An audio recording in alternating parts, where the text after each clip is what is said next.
Hello everyone, I hope you all are doing well. So today in this video we will discuss a very important topic of called class 12th physics, which is diffraction of light at a single slit.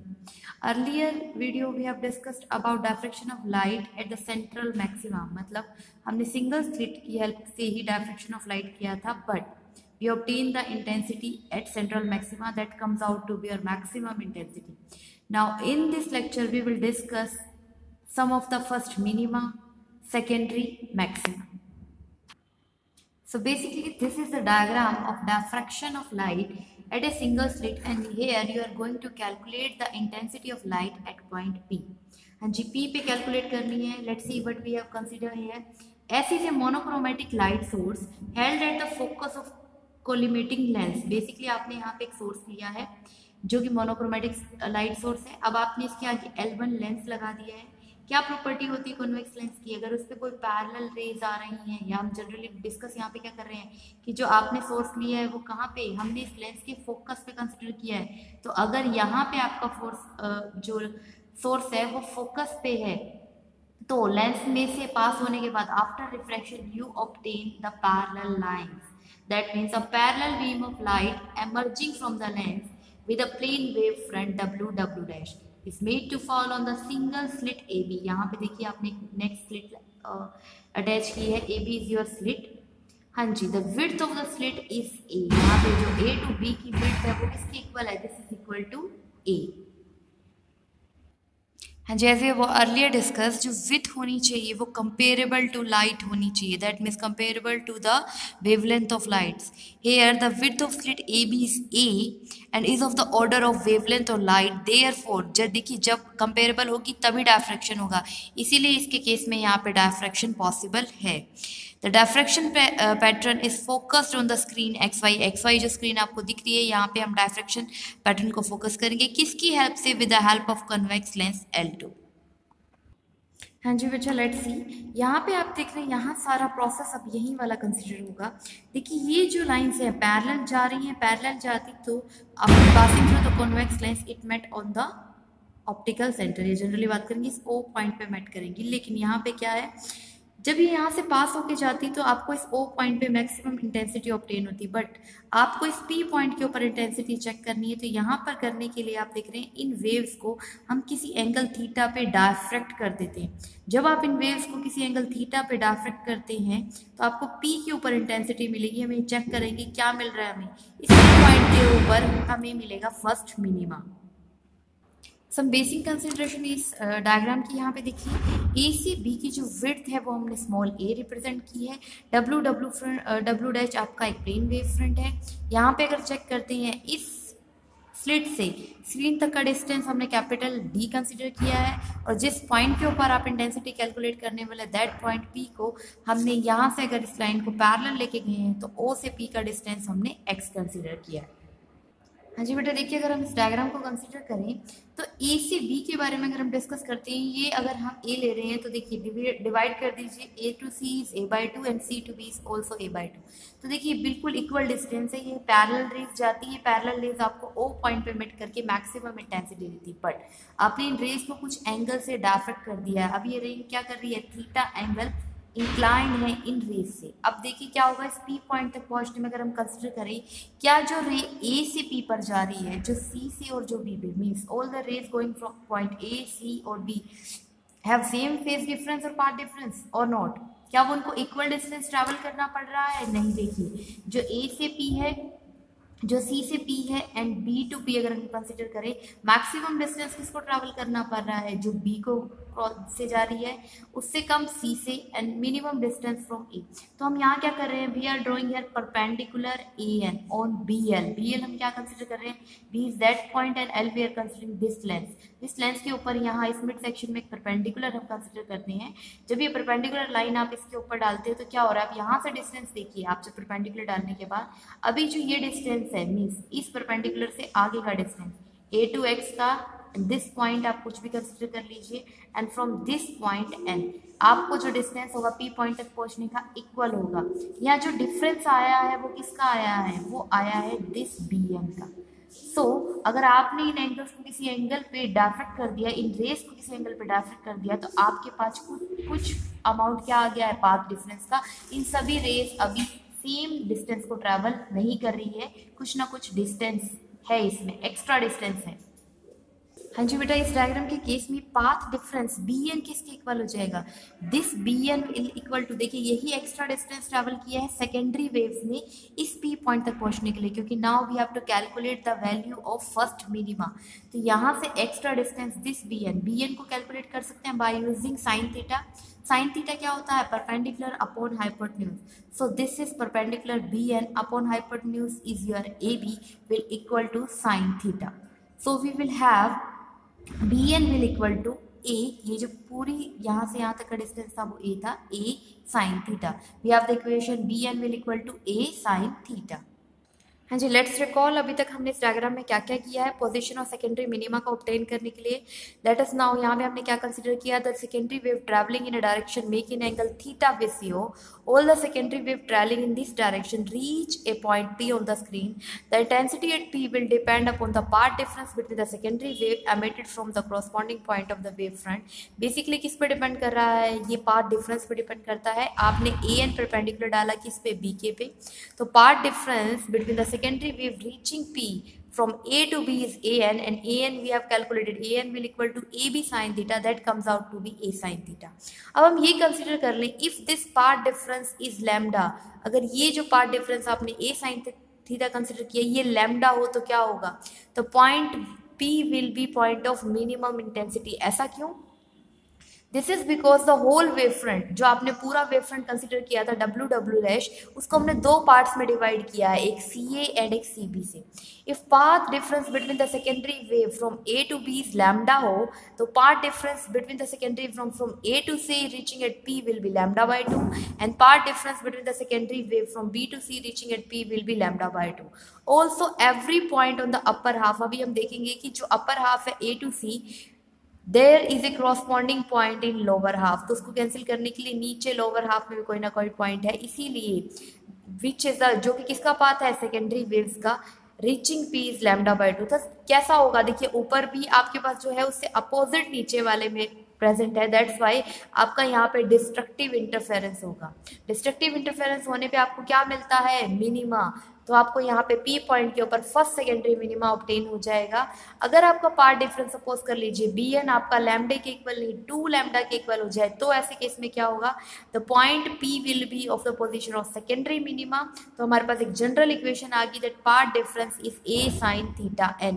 तो अब हम path difference, पहले हमने A sine theta calculate किया था, देखिए by drawing AN perpendicular on BK we have BN will equal to AB sin theta which will equal to A sin theta। तो यहाँ से हमने कंसिडर किया कि आपका जनरल फॉलो कर रहा है, लैम्डा पाथ डिफरेंस कंसिडर किया था, ऐसे 2 लैम्डा 3 लैम्डा सभी पॉइंट्स के ऊपर हमें मिनिमाज ही मिलेंगे। So we have A sin theta N will equal to N lambda. तो यहाँ से साइन थीटा N की वैल्यू आ जाएगी N lambda divided by A। तो इन पॉइंट्स के ऊपर अभी आप जब ग्राफ देखेंगे तो वहाँ पे आपको क्या मिलेंगे, मिनिमा मिलेंगे, means lambda by A, 2 lambda by A, 3 lambda by A, 4 lambda by A, इन सभी पॉइंट्स के ऊपर आपको क्या मिलते हैं, minima. Now coming back to the figure, अगर आप फिगर में देखते हैं फिर से हमने यही कहा कि जो AB है आपका 2 पॉइंट में डिवाइड हो गया, ये जो वेव फ्रंट WWH था 2 में डिवाइड कर दिया हमने AC एंड CB। इस P पॉइंट पे पहुंचने के लिए अगर हम कंसिडर कर रहे हैं कि टोटल वेवलेंथ W है, लैम्डा है, तो यहाँ पे कितना होगा, लैम्डा बाय 2, यहाँ पे भी कितना होगा, लैम्डा बाय 2। देखिए जब जितनी आपके यहाँ पे अगर आप देख रहे हैं, जितना यहाँ से वेव जाएंगी उतनी ही वेव यहाँ से जाएंगी, दोनों एक दूसरे को क्या कर रही हैं, कैंसिल कर रही हैं एक दूसरे के इफेक्ट को। कैंसिल करने की वजह से आपको P पॉइंट के ऊपर क्या मिल रहा है, मिनिमा मिल रहा है। कैसा मिनिमा मिल रहा है, यहाँ पे फर्स्ट मिनिमा मिल रहा है आपको। First minima is also known as secondary minima. Basically first नहीं है, हम डिस्कस कर रहे हैं जो अगर हम बिल्कुल सेंट्रल पॉइंट बोलेंगे, क्योंकि यहाँ फर्स्ट सेकंड नहीं आता, यहाँ डायरेक्टली स्टार्ट हो रहे हैं। जो मिनिमा है आपका वो सेकेंडरी मिनिमा क्यों बोल रहे हैं, क्योंकि हमारे पास सेंटर में ब्राइट होता है, उसके बाद ही आपके मिनिमा स्टार्ट होंगे। So basically this P is the position of your first secondary minima. And in the diffraction we will obtain the something like this, मतलब स्क्रीन के ऊपर हमें कुछ इस तरीके का पैटर्न ऑब्टेन होगा। सेंटर में आपको मैक्सिमम इंटेंसिटी मिलती है, देखिए। उसके बाद अगर आप देख रहे हैं तो कुछ इस तरीके से प्रोसेस होता जाएगा, मतलब आपको देखेंगे फिर आपको मिनिमा पॉइंट्स मिलेंगे, इन मिनिमा के बीच में आपको क्या मिलेगा, मैक्सिमा। ये देखिए जो अगर हम चेक कर रहे हैं यहाँ पे सेंटर में आपको मैक्सिमम इंटेंसिटी भी क्यों मिली, हमने जब चेक किया था आपकी पैरेलल रेस जा रही थी, ओ पॉइंट के ऊपर मैक्सिमम इंटेंसिटी मिल रही है, क्योंकि वहां पे जनरली क्या होता है, वहां पे कंस्ट्रक्टिव इंटरफेरेंस होगा, उन जो वेव्स हैं उनके बीच में कोई फेज डिफरेंस, कोई पाथ डिफरेंस नहीं है। कंस्ट्रक्टिव कहाँ पे होता है, कंस्ट्रक्टिव इज ओनली प्रेजेंट जब उनके बीच में कोई भी फेज डिफरेंस ना हो। हाँ जी, अब यहाँ पे जिस तरीके से हमने ऑब्टेन कर लिया, हमने यहाँ पे क्या ऑब्टेन किया, we have obtain first secondary minima. हाँ जी, nth की वैल्यू चेंज करके देखिए, जैसे हमने इक्वेशन में n लैम्डा की इक्वल थी 1 लैम्डा 2 लैम्डा 3 लैम्डा, तो देखिए इन सभी पॉइंट्स पे हमारे को क्या मिल रहे हैं, मिनिमा। इस तरफ आप नेगेटिव में भी जा सकते हैं, minus lambda minus 2 lambda minus 3 lambda, तो इस सभी पॉइंट्स पे हमें क्या मिल रहे हैं, minima.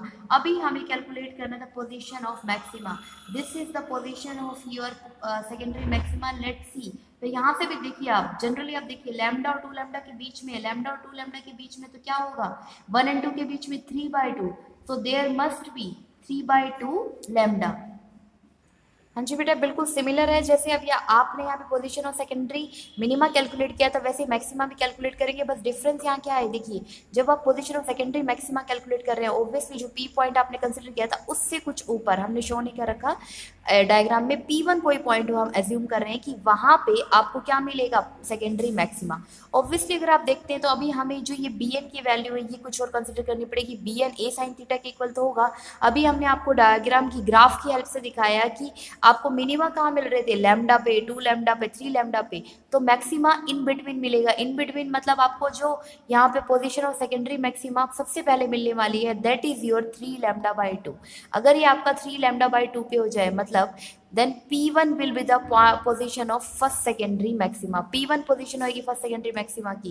We can imagine that unblocked waves front to be divided there into 3 parts। अब देखिए आपने जनरली देखिए आप डिफरेंस देख रहे थे, पहले आपने लैम्डा कंसिडर किया था, कितने हमने उसके वेव फ्रंट के पार्ट लिए थे, 2 लिए थे, A to C and C to B। अब हम कितना ले रहे हैं, 3 λ/2, λ/2 प्लस λ/2 प्लस λ/2, तो जनरली हम उसको कितने पार्ट्स में डिवाइड कर रहे हैं, हम उसको 3 इक्वल पार्ट्स में डिवाइड कर रहे हैं। So the path difference between secondary wave from corresponding point in the first two part will be λ/2, they will give rise to, देखिए 2 की वजह से तो ऑलरेडी क्या हो गया, डिस्ट्रक्टिव इंटरफेरेंस, बट थर्ड की वजह से, बिकॉज ऑफ थर्ड ये रहता है आपका which reinforce each other and produce first secondary maxima. तो बिकॉज आपके पास 3 λ/2 हो गए ना, आपने उसको 3 में डिवाइड कर दिया, क्योंकि Bn की वैल्यू आपने 3 λ/2 कंसिडर किया है, तो क्या हुआ, फर्स्ट 2 ने एक दूसरे के इफेक्ट को कैंसिल कर दिया, एक अपर पोर्शन में है तो एक लोअर पोर्शन में होगा, सिर्फ एक ही λ/2 बचा है, उस λ/2 की वजह से आपको क्या मिल रहा है, पोजिशन ऑफ सेकेंडरी मैक्सिमा। ऐसे ही आप चेंज करके देख सकते हैं यहाँ पे वैल्यू को। अब 3 λ/2 के बाद जो नेक्स्ट आपको सेकेंडरी मैक्सिमा मिलने वाला है, विच विल बी ऑन 5 λ/2। तो हम इसको जनरलाइज कर रहे हैं इक्वेशन को कि a sin थीटा अब किसके इक्वल हो, 2n + 1 λ/2 के इक्वल होगा, तब आपकी ये वैल्यू वैलिड होगी। Now next we will discuss about the width of central maxima. Width of central maxima is a distance between first secondary minima on either side of O। देखिए यहाँ पे अगर हम इस डायग्राम को देखते हैं तो first secondary minima on either side of O, O के दोनों तरफ देखिए फर्स्ट सेकेंडरी मिनिमा क्या है, the point lambda and the point minus lambda. तो ये जो डिस्टेंस है, this is your width of central maxima. हाँ जी, अभी हमने एक इक्वेशन ऑब्टेन की थी that a sin theta is equal to n lambda, path difference था किसके लिए, nth सेकेंडरी मिनिमा के लिए। अगर मैं फर्स्ट के लिए कैलकुलेट कर लूँ तो I have that value that a sin theta is equal to 1 lambda, so from here we have sin theta will equal to λ/a। हाँ जी, एक कंडीशन हम सपोज कर रहे हैं कि अगर हमारा जो लेंस है वो बहुत पास रख दिया जाए किसके, स्क्रीन के, सच दैट कि जो उस लेंस की फोकल लेंथ है वो किसके इक्वल हो जाए, distance of slit from the screen. तो ऐसे केस में क्या होगा, साइन थीटा हम चेक करते हैं फिगर से क्या आता है। हाँ जी बेटा, लेट्स सी दिस फिगर। इस फिगर में अगर आप देखते हैं, मतलब हम क्या कर रहे हैं, इस लेंस को इस तरीके से शिफ्ट कर रहे हैं जी, ये जो डी आपका है वो किस पे कन्वर्ज हो जाए, इस लेंस की फोकल लेंथ पे। देखिए जनरली आप यहाँ से साइन थीटा जो कंसिडर करेंगे वो किसके इक्वल होएगा, PO divided by this. PO आपका किसके इक्वल है, x, और ये आपने क्या कंसिडर कर लिया कि आपने इसको किस पे शिफ्ट कर लिया है, f पे, that means x upon f। हाँ जी बच्चों देखिए, तो here we have x upon f, ये f ही हमारा किस पे हम जनरली कंसिडर कर रहे हैं, किसको, d पे। हाँ जी, हमारे पास दो इक्वेशन आगे साइन थीटा की, one is lambda by 2 and lambda by d, यहाँ से जनरली कंसिडर कर रहे हैं लैम्डा बाई a, यहाँ से हम कंसिडर कर रहे हैं x बाई d, दोनों को इक्वेट कर देंगे, we have that value of x। हाँ जी, विड्थ ऑफ सेंट्रल मैक्सिमा क्या हो जाएगी, central maxima is twice of x। आप चेक कर रहे हैं ऑरिजिन से दिस भी एंड ऑरिजिन से दिस, सेंटर पॉइंट से आपको फर्स्ट सेकेंडरी मिनिमा पे जाना है आइदर साइड के। So you have 2x that comes out to be 2d lambda by a and that will equal to 2f lambda by a, क्योंकि हमने बोला कि जो d है वो किस पे अप्रोच करना चाहिए, किसके इक्वल हो जाए, f के। तो यहाँ से हमें पता लग रहा है एक रिलेशन कि as a slit width increases, जैसे ही स्लिट की विड्थ इंक्रीज करेगी width of central maxima decreases. हमें यहाँ से पता लग रहा है width of central maxima is inversely proportional to a। This is the relation of width of central maxima. We can also calculate the angular width of central maxima, which is given by the relation 2 theta, where theta is in radians। और यहाँ पे अगर generally हम consider कर रहे हैं जो हमने लाइट को डायफ्रेक्ट किया था किसी एंगल थीटा पे, वो बहुत ही कम था, तो ट्रिग्नोमेट्री में हम sin theta is nearly approachable to theta. Here we have that value of sin theta is lambda by a, so we will have theta will equal to lambda by a। The angular width of central maxima is twice of theta, so we will have 2 lambda by a। So this is all about the diffraction of single slit, and here we have calculated the position of secondary minima and position of secondary maxima. Also we have calculated these positions for nth secondary minima and nth secondary maxima, and lastly we have calculated the width of